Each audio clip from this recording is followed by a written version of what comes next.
સરકાર દ્વારા ગરીબ અને મધ્યમ વર્ગના પરિવારો માટે રાહત દરે અનાજ વિતરણ કરવામાં આવે છે, પરંતુ ઉચ્છલ તાલુકાના દેવચાંદની ગામમાં સરકારી યોજનાઓમાં મોટું ગાબડું પડતું હોય તેમ દેખાઈ રહ્યું છે.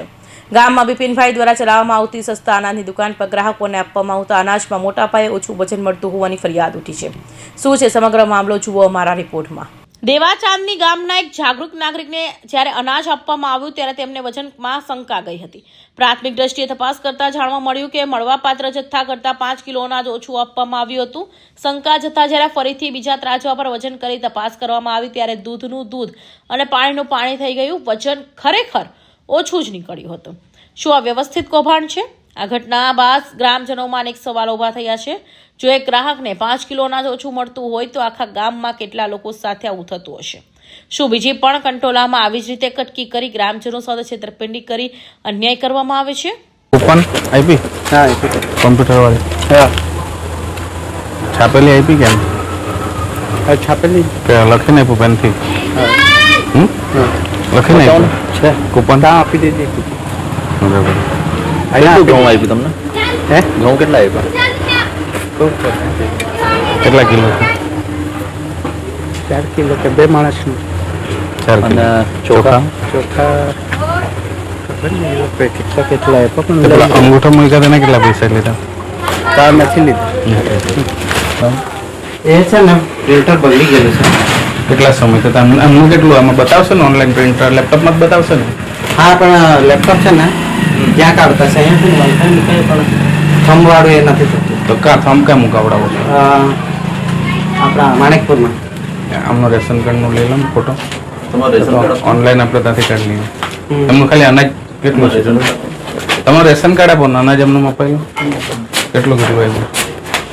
અનાજ અને પેલું રેશન કાર્ડ આપો ને મને. આમનો એકવાર ફરી કાઢો કરી દઈએ. અમને કાંટો કરીને કહી દો ને ઘઉં ચોખા કેટલા તમે આપ્યા? 15-20 છે.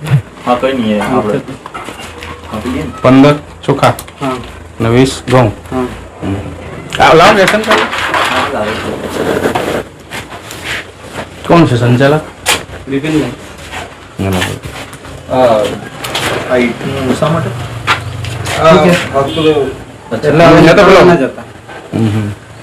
ખાલી ઘઉં ચોખા લીધા કે દાળ ને એવું લીધું તમે? દાળને લીધે 1 કિલો 50 રૂપિયા. તમારી પાસે મોબાઈલ છે? મોબાઈલ મેસેજ આવ્યો હતો તમને? તમારા પર મેસેજ આવ્યો કે નહીં? આમનો અનાજનો બતાવો ને. બતાવો. અહીંયા છે ને પેલું ફિંગર થંબ નથી લાગતો તાપના લીધે, એટલે છે ને પેલા ગામમાં મોકલેલા છે. નવું જાણ્યું યાર કે તાપના લીધે ફિંગર નથી લાગતો. ના ના, સાચે અમે છે ને આજે પુઠ્ઠું છે ને એ મૂકીને અમે થંબ લગાવતા હતા. બરાબર. હા.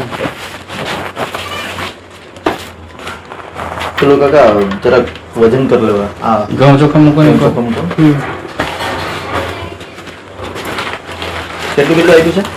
15 ને 20. 15-20 એવું 15-20 ને કીધા નથી. હા, બરાબર. એકવાર કાંટો થઈ જવાનો. એવું છે. હા. એકવાર કાંટો કરાવો કેટલું? આના પર ડિજિટલ 5 નો અહીંયા રહી ગયો છે તો. એટલે જેના પર આના પર કરવું, જેના પર કરવું હોય તમારે તે તમને કરીને બતાવી દઉં કેટલું છે. 5 કિલો સદરી. એ પેલી 0 કરું? 0 હા, તો બરોબર. 0 કાકા ઘઉં 15 જ છે. 15 જ છે. એક મિનિટ એક મિનિટ એમ જ રાખો. ઘઉં 15 ઉપર જ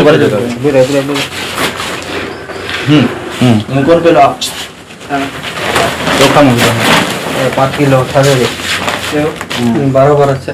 5 કિલો સદરી. ઓકે, વાંધો નહીં. ઓકે વાંધો. ચોખા 15 બરાબર છે. હા. ઓકે, ઘઉં ઓછા છે 5 કિલો. ઘઉં છે ને? હા, મેં આવ્યો તમારો. ટૂંકમાં 5 કિલો ઘઉં તમારા ઓછા છે કાર્ડ પ્રમાણે, બરાબર?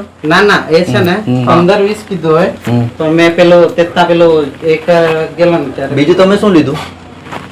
દાળ દાળ ને તે આપતા છે તો રેગ્યુલર મહિના લઈ જાઉં હું. ખાંડ ને હમણાં લીધી તમે? ચણા છે ને, દાળ ચણા બધું કેટલું કેટલું આપ્યું યાર? જે છે તે કાર્ડમાં તે એક જ કિલો રહેતું છે ને. લીધું એમ મેં. હા, એટલે છે ને બધા કાર્ડનું 1-1 કિલો જ આવે.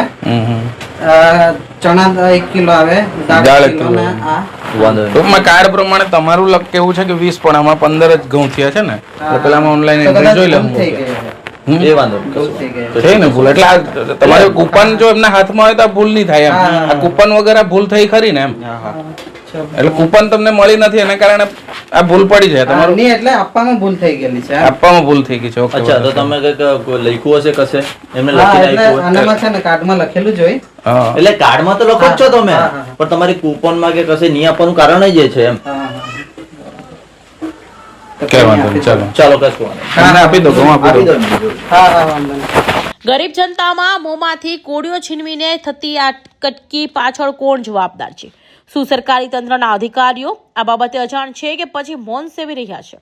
તંત્ર પાસે કડક કાર્યવાહીની માંગ કરી છે. સરકાર એક તરફ અત્યંતની વાતો કરે છે ત્યારે બીજી તરફ છેવાડાના માનવી સુધી પહોંચતા અનાજમાં પણ આ પ્રકારે થતી ચોરી એ માનવતાનો વિરોધ ગુનો છે. ચાંદની ગ્રામજનો હવે માંગ કરી રહ્યા છે કે આ બાબતે પુરવઠા વિભાગ દ્વારા તાત્કાલિક તપાસ કરવામાં આવે અને જવાબદાર સંચાલક સામે કડક પગલાં ભરી તેનું લાયસન્સ રદ કરવામાં આવે. Sadiq Pathan, Hind TV news, Uchchhal, Tapi.